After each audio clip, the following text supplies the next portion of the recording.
Hi YouTube, Torsar the Barbarian here with another sports talk video. Today seems to be a Lakers kind of day, so I figured I'd keep the conversation going.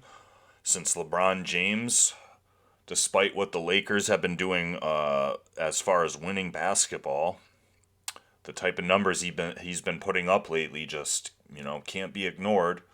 And I think that goes more towards the GOAT conversation that everyone loves so much, more than we can kind of pay attention to that more than we can the Lakers, how they're doing this season. It's there's still a lot of season to go. They still have a chance to do stuff. I just made a video about that. That's a separate topic. Now, LeBron James, especially over these last 10 games,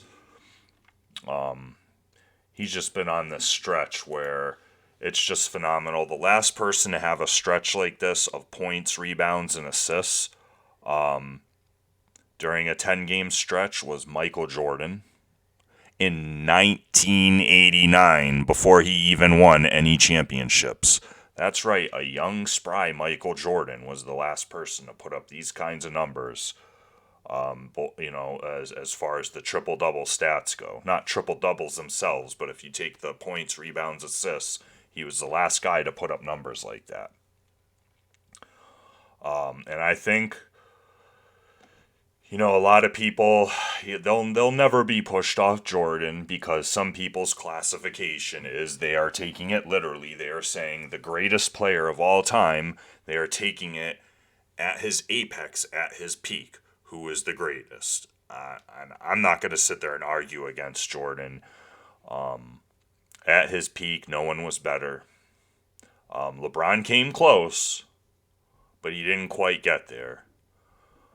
But you also have to look at it as who is the best player. I think the best player of all time is a different conversation than the greatest player of all time, because as good as it is to be the greatest at your peak, there's also something to say of being able to hold your greatness longer than anyone else has. And I don't think anyone can deny that LeBron James in year 19 he's just a freak of nature, man.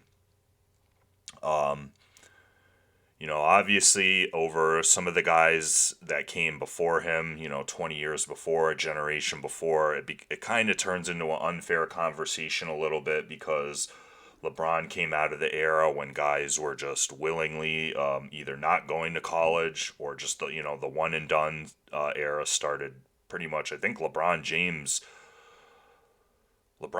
draft class, I'm pretty sure, was the last draft class that was allowed to have players come right out of high school. I could be wrong about that by a year or two, but I'm pretty sure at the year after they started doing the one and done thing.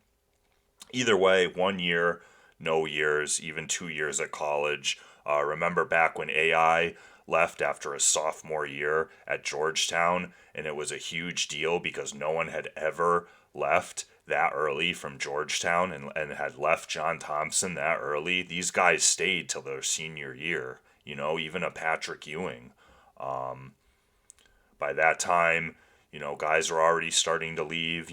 Kevin Garnett came out in his first year. Kobe Bryant, didn't go to college, went right to the NBA. Kobe Bryant, some of these guys. So they got a start on their stat padding.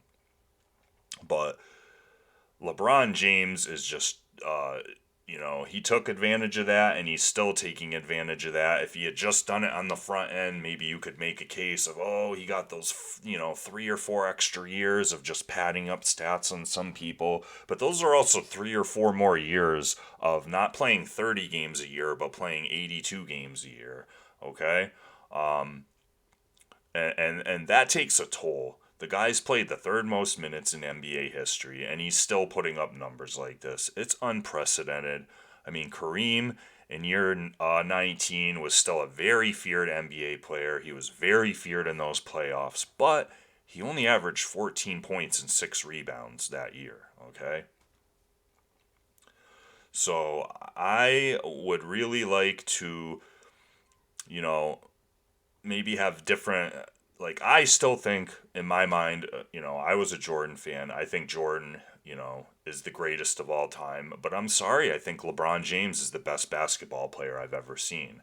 And I'm not sure, if you had to ask me just one game at their peaks, obviously I'd probably take Jordan, but man, it would be really tough to not take LeBron as well. I'd have to think about that one. And that's where I think that, you know, no matter how much some of these anti-social justice warriors hate some of the things that LeBron said, which doesn't have anything to do with basketball, no matter how much you want to, try to take a dump on the guy's head, I think he's just proven that he, without a doubt, belongs in the conversation. Okay? Now, there's some guys that, you know, they belong in the conversation, they don't. I've always thought those big three were Jordan, Kareem, Magic Johnson. If you want to make an argument, and yes, there are some people to this day, they still think Magic Johnson is the best basketball player of all time. And you know what? I'm not going to argue with them because they have a valid argument. I think it's just fair to put LeBron in that conversation. I don't know if there would be anyone else. I mean, it might be unfair to someone like a Bill Russell, but it was just a totally different game. That's why I hate even comparing eras, even just Jordan to LeBron. By the time LeBron got into the league, Jordan was totally done. At least Kobe got to play in that Jordan era a little bit. And as great as Kobe was, I don't want to there's no one has more fervent fans than Kobe Bryant, but I'm sorry, he's a borderline top 10 player. You just go back, like I keep saying, those post 3 years after Shaq. Awful. He missed the playoffs one year, guys. In the prime of his career. Imagine LeBron James doing that. Missing the playoffs. And it just took these last few years for him to, people keep saying, oh, LeBron's injury prone. No, he's not injury prone. He had an injury 2 years ago, that first year when he got to the Lakers, and it was a soft tissue injury. Now, if he kept getting injuries like that, maybe you could say he's injury prone. Last year, the guy dove into his knee, all right? That's not being injury prone. That's called being unlucky. That's a freak accident. That's not called being injury prone, all right? So, and you look back at some of the more, the lowlights of his career. People always want to pick on the Mavs series. Oh, he lost to the Mavs. Guess who else lost to the Mavs in the second round of the Western Conference playoffs that year? That's right. The defending champion Los Angeles Lakers, who still had their full intact roster. It's not like they broke the roster down and all these guys left and Kobe Bryant didn't have any help. They were the defending champions and they lost to that Mavs team. That Mavs team was better than we give them credit for. Yes, LeBron still should have won that series. Yes, it is still a low light, but it is not the low light, especially when people try to make a case. These guys are like insane when they're like, Kobe was better than LeBron. No, he was not. He was only better in your own head because you are a Kobe stan and you look past all the negatives and only look at the positives, and then you look at LeBron and you only look at the negatives and don't look at the positives. It's the only way you could ever make that case is if you're just being completely subjective and ignoring all the 100% real, factual things that happened during their careers. All right, so if I had to make a Mount Rushmore, that would be my Mount Rushmore. I've never liked the LeBron James and Jordan GOAT conversation, mainly because how many years have we been having it now? And LeBron is still going. Let the man finish his career.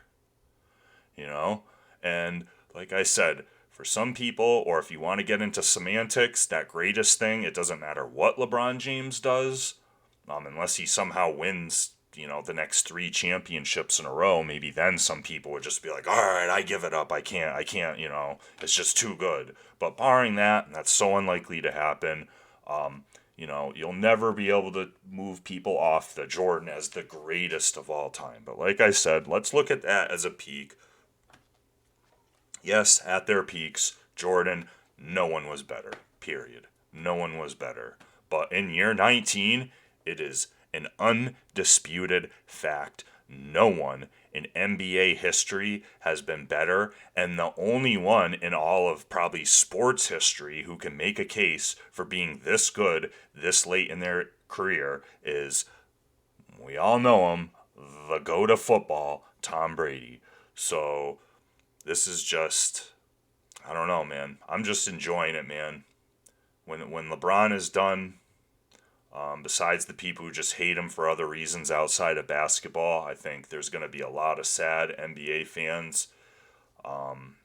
It's just not going to be the same, and I hope he keeps going. I hope he plays. It would be good to see him play with his son.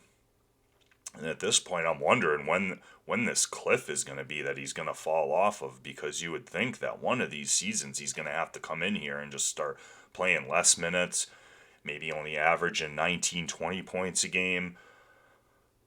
But man, I mean, when you're averaging this many points and doing this well, how much of a drop off are you going to have? I mean, it's tough. I love LeBron. He's a great basketball player. Maybe he'll never be considered the greatest of all time at his peak, but I think you could definitely make a case. He has had the best career overall of all time. But let me know what you guys think. Like the video, dislike it, comment, subscribe if you want to see more content like this. I'm trying to post videos every day. And until the next one, see you guys.